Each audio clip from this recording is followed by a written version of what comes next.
Everyone, welcome back to my channel, ज्याचं नाव आहे daily vlog and desi flavours. आजचा व्हिडिओ शेवटपर्यंत बघा, खरंच खूप इंटरेस्टिंग आहे. ग्रॉसरीचं सामान भरताना मी त्या दिवशी चिवड्यासाठी एक मुरमुऱ्याचं पॅकेटसुद्धा भरलं होतं, पण त्याला काही मुहूर्तच लागेना. आज करू, उद्या करू, आज करू. आज मुहूर्त लागला आणि म्हटलं चला तुमच्यासोबत रेसिपीसुद्धा शेअर करूयात. हे मुरमुरे थोडे थोडे करून भाजून घ्यायचे आणि चांगले खरपूस भाजून घ्यायचे. तुम्ही ह्याच्याऐवजी भडंगसुद्धा वापरू शकता. आणि हे बघा, इतके कुरकुरीत ते मंद आचेवर भाजले गेले पाहिजेत. त्याला थोडासा लालसर कलर यायला लागला की ते लगेच काढून घ्यायचे आणि थोडे थोडे करून ते भाजून घ्यायचे. तसंच काही शेंगदाण्यांचं सुद्धा आहे की आपण जितके खमंग शेंगदाणे त्याच्यामध्ये तळून घालू तितका चिवडा छान लागतो. आणि शेंगदाणे तळताना सुद्धा थोडे थोडे करून तळायचे, पण तळताना मात्र ही काळजी घ्यायची की ते जास्त कच्चेही राहिले नाही पाहिजेत आणि जास्त करपूनसुद्धा गेले नाही पाहिजेत. आमच्या घरामध्ये जेवढे चिवड्यामध्ये शेंगदाणे जास्त असेल तेवढा तो चिवडा सगळ्यांना खूप आवडतो. आणि मग हे मक्याचा चिवडासुद्धा तळून घ्यायचा. तो तळताना पूर्ण खूप टाकायचा नाही तेलामध्ये. अगदी मूठभर भले ते 4-5 बॅच झाल्या तरी चालतील. मूठभर करून तो तळून घ्यायचा. तसा तळला की तो कुरकुरीत तळला जातो. आणि एकदम आपण जास्त टाकत गेलो की त्यातला अर्धा कच्चा राहतो आणि अर्धा छान कुरकुरीत तळला जातो. मग त्यामुळे ते टेस्ट सगळी बिघडून जाते. मुरमुरे, शेंगदाणे आणि हा मक्याचा चिवडा तळून झाले की असे थंड करायला ठेवायचं. आणि मग आपल्याला एक फोडणी तयार करून घ्यायची आहे. ती फोडणी अशी की गरम तेलामध्ये जिरा, मोहरी, कढीपत्ता, मिरचीचे तुकडे आणि बारीक चिरलेली कोथिंबीर, थोडीशी चमचाभर साखर आणि चवीनुसार मीठसुद्धा त्या फोडणीमध्येच घालायचं आहे.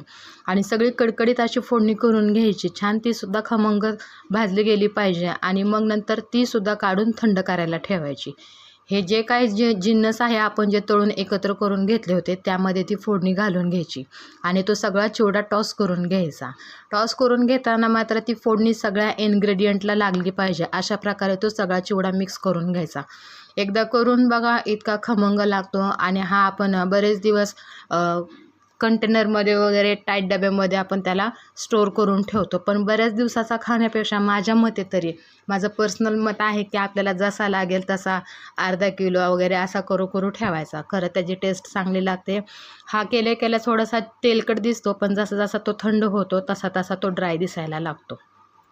सासूबाईंनी खूप सारा भाजीपाला आणला होता. तो ऑर्गनाईज करून मी फ्रीजमध्ये स्टोअर करून ठेवणार होते. पण मला तुम्हाला सांगायचं होतं की ज्यावेळेस आपण कारल्याची भाजी करतो त्यावेळेस बऱ्याच टाईमकडनं ती कडू होते.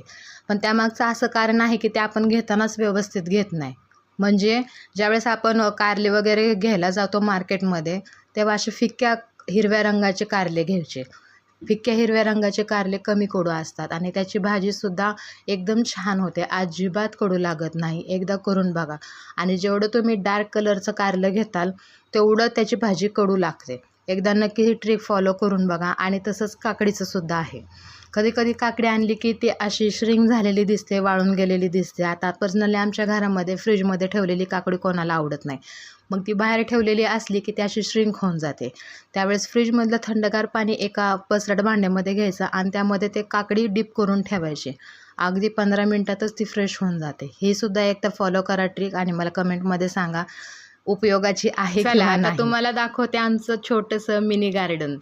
खरंच जो कोणी इथं फुलं घ्यायला येतो तो खरंच म्हणतो, अरे इतक्या तीव्र कडाक्याच्या उन्हातसुद्धा तुमची झाडं इतकी हिरवीगार कशी काय आणि त्याला फुलं कशी काय रोज येतात.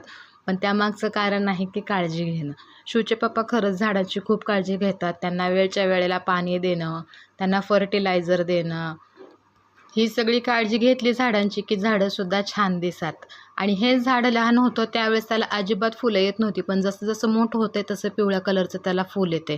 त्याचं नाव काही मला माहिती नाही. तुम्हाला जर माहिती असेल तर मला नक्कीच कमेंटमध्ये सांगा. आणि आमची झाडं आम्ही अशी कुंड्यांमध्ये वगैरे अजिबात लावलेली नाहीत. ते डायरेक्ट मातीमध्ये आहेत. त्यामुळे त्या मातीमध्ये पाणी टाकलं तर ओलावा कायम टिकतो आणि आमची झाडं अशी एकदम टवटवीत दिसतात. आणि त्यातल्या त्यात आमच्या गार्डनमध्ये एका छोट्या झाडाचं आगमन झालं आहे. शिवच्या पप्पांनी कढीपत्त्याचं सुद्धा झाड आणलं आहे आणि ते लवकरच मोठं होणार आहे. सासरे गावी गेले होते, ते कालच आले आहेत. त्यांनी तिकडून बरंचसं काही सामान आणलं आहे. आता मला ते सुद्धा ऑर्गनाईज करून ठेवायचं आहे. पण शिवला झोपवल्याशिवाय ती कामे काही होत नाही. तुम्हाला तर माहितीच आहे लहान मुलांची किती लुडबुड असते, यात काय आहे त्यात काय आहे. त्यामुळे त्याला पहिल्यांदा झोपवलं आणि मग हे सगळं पिशव्यांमधलं मी सामान काढून घेतलं. त्यामध्ये भरपूर अशा आमच्या गावाकडच्या कैऱ्या होत्या, चिंचा होत्या, माझ्या सासूबाई कैरीचं लोणचं खूप छान करतात. अगदी इन्स्टंट बनवतात ते. त्याची रेसिपी तुमच्यासोबत मी नक्कीच शेअर करणार आहे. या गावाकडच्या चिंच आहेत. तुम्हाला खरं सांगू यातली एकही चिंच आंबट नाही आहे. सगळ्या खूप छान आहेत. एकदम गोड आहेत. मी यामध्ये गूळ घालूनसुद्धा ती एकदा रेसिपी तुम्हाला करून दाखवणार आहे. आणि गावाकडची शेतामधली अशी कोथिंबीर आणली होती. आता ती आणण्यात 1 दिवस गेला. पिशवीमध्ये बांधून होती. त्यामुळे थोडीशी अशी श्रिंक झाली आहे. थोडीशी काही त्यातली फ्रेश आहे. तर ती मला आता निवडून घ्यायची आहे. तेवढीच उपयोगाला येते आणि शेतातली आहे, आपल्या शेतातली आहे म्हटल्यावर खाण्यामध्ये वेगळाच आनंद असतो. मला वाटतं आता ही कोथिंबीर फक्त निवडून फ्रीजमध्ये स्टोअर करून ठेवावी. जशी लागेल तशी तिला धुवून घेऊन वापरावी. कारण अशीच आता मी तिला धुवून आणि चांगली डीप करून ठेवली व्यवस्थित पुसून वगैरे पाणी त्यातलं काढून, तर ती तेवढीच इतकी फ्रेश राहणार नाही आहे. त्यामुळं मला जशी लागेल तशीच ती घ्यावी लागणार आहे. आता कोथिंबीर निवडायचं तर खरंच इतकं जीवावर आलं आहे, पण माझ्याशिवाय हे कोण करणार नाही आणि हे काम मलाच करायचं आहे. हे असं म्हणून मी ते आपलं काम सुरू केलं आणि थोडी थोडी डिवाईड करून मी ती निवडून घेतली, जेणेकरून त्या कामाचा जास्त मला डोंगर वाटणार नाही.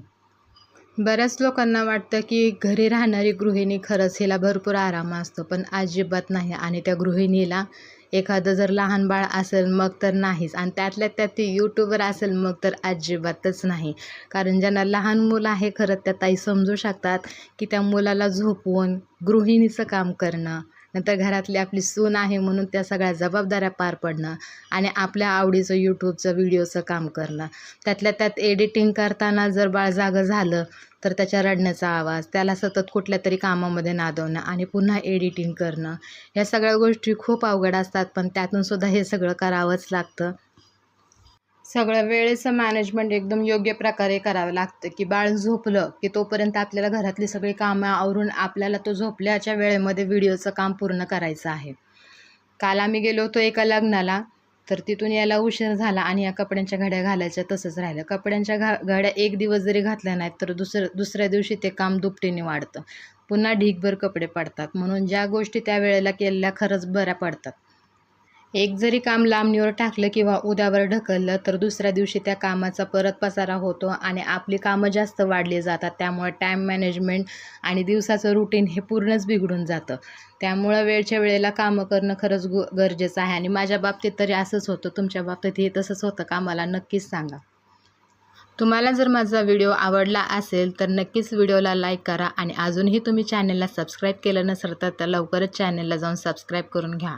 कारण इथून पुढचे व्हिडिओ खरंच इंटरेस्टिंग असतील आणि तुमचं एक लाईक मला मोटिवेट करेल की पुढे मी असे छान छान नवनवीन अजून चांगले व्हिडिओ बनवू शकेल. आणि तुमच्यासाठी मी छान छान रेसिपीजसुद्धा आणणार आहे लवकरच. त्यासाठी माझ्या चॅनलला सबस्क्राईब केलं नसेल तर नक्कीच माझ्या चॅनलला सबस्क्राईब करा. भेटूयात आपण पुढच्या ब्लॉगमध्ये. तोपर्यंत